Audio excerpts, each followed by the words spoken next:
এর আগে এতটা গরম ছিল না। ঈদের পরে আমাদের কালকে ফার্স্ট ম্যাচ, তো প্র্যাকটিস কল আমাদের 2 দিন প্র্যাকটিস সেশন ছিল, তো বেশ ভালোই গরম। তো আমাদের সবাইকে মেনটেন করতে হবে যেভাবে রিকভারি করা যায়, যতটা বেশি পানি খাওয়া যায় এবং নিজের বডি যতটা আমরা রিকভারি রাখবো ততটা আমাদের ম্যাচে ইফেক্ট কম ফেলবে এটা। আসলে দেখেন আমাদের মনে হয় 4টা জিতছি আমরা এখন পর্যন্ত, তো আমাদের আরও ভালো করার সুযোগ ছিল, আমরা করতে পারি না। 2-3টা ম্যাচ অনেক বাজে খেলছি আমরা। অ্যাজ এ টিম হিসেবে আমাদের যেরকম টিম ওয়েল ব্যালেন্স টিম, সেভাবে আমরা এখনও খেলতে পারি নাই। তো ঈদের পরে সবাই একদম ফ্রেশ আছে এখন, তো আশা করি কাল থেকে একটা ভালো শুরু করতে পারবো আমরা। আসলে এখন আমরা অতদূর চিন্তা করতেছি না। আসলে রেসে থাকতে হলে এখন প্রত্যেকটা ম্যাচ ইম্পর্টেন্ট, আমাদের প্রত্যেক ম্যাচ বাই ম্যাচ এগোতে হবে। যেরকম কালকের ম্যাচটা আমাদের ইম্পর্টেন্ট, তারপর আমরা প্রতি ম্যাচ আমাদের কাউন্ট করতে হবে। তো আশা করি যদি আমরা ভালো একটা মোমেন্টাম পাই কালকে, তো আশা করি এটা ভালো হবে পরবর্তী। প্রথম কয়েকটা ম্যাচ লো স্কোরিং ম্যাচ ছিল, তো আশা করি আমরা ভালোভাবেই সেটা ওভারকাম করছি। আমার আরও কিছু দেওয়ার আছে টিমকে, তো আশা করি চেষ্টা করবো নিজের বেস্টটা দেওয়ার, টিমকে হেল্প করার। অবশ্যই আসলে দেখেন এটা পুরোটাই যেহেতু লম্বা একটা টুর্নামেন্ট, এটা একটা মোমেন্টামের দরকার। আমরা যদি মোমেন্টামটা ভালো শুরু করতে পারি, তাইলে মোমেন্টাম যদি ক্যারি করতে পারি আমরা, তাইলে মনে হয় যতগুলো ম্যাচ আছে, সুপার লিগ আছে সামনে, সবগুলো ম্যাচই কাজে লাগবে। তো আশা করি সবাই ঈদের পরে সবাই এখনও ফ্রেশ, তো আশা করি আমরা যদি ভালো শুরু করতে পারি, এটা আমাদের অ্যাজ এ টিম হিসেবে আমাদের যেরকম ব্যালেন্স টিম, তো আশা করি যে পরবর্তীতে এটা অনেক ভালো কাজে লাগবে।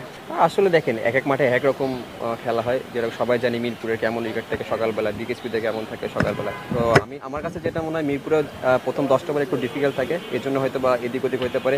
বাট বিকেএসপির উইকেটটা অনেক ভালো, তো সেখানে হয়তো বা দেখবেন যে সবাই বিজয় ভাইকে দেখছেন যে অনেক লম্বা ইনিংস খেলছে, 150 রান করছে। তো বিকেএসপি ওইখানে আমার কাছে মনে হয় যে টপ অর্ডার ভালোই ব্যাটিং করছে ওইখানে বিকেএসপি। আর মিরপুরের উদাহরণটা ডিফারেন্ট। আসলে এমন কিছু না, দেখেন আমি যেটা বলি যে রেসপন্সিবিলিটিস, আমাকে এইরকম সিচুয়েশন আরও সামনে যদি পড়ি, আমাকে দায়িত্ববোধটা আরও বাড়ানো উচিত এবং সেভাবে আরও হার্ডওয়ার্ক করা উচিত। মানে আমাদের টপ অর্ডাররা কেন মানে ওভাবে ক্লিক করতে পারছে না? আসলে এটা সবার নিজস্ব একটা প্ল্যান থাকে, সবাই আলাদা আলাদা প্ল্যানে ব্যাটিং করে, তো আসলে এটা বলতে পারবো না আমি।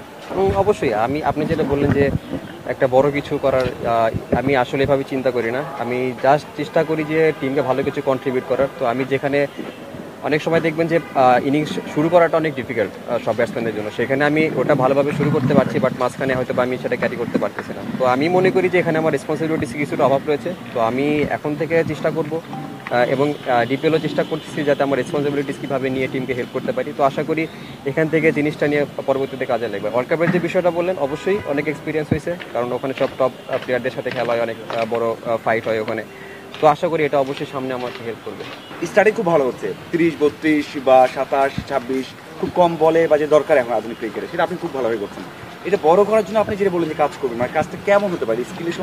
স্কিলে ডেভেলপ করা নাকি মেন্টালি কোনো বিষয়? আসলে এটা দুইটাই থাকতে পারে। আমি স্কিল যে বিষয়টা বলছেন, এটা নিয়ে আমি কাজ করতেছি, তো আশা করি এটা আমাকে পরবর্তীতে হেল্প করবে, আর বাকিটা হয়তো বলতে চাচ্ছি না।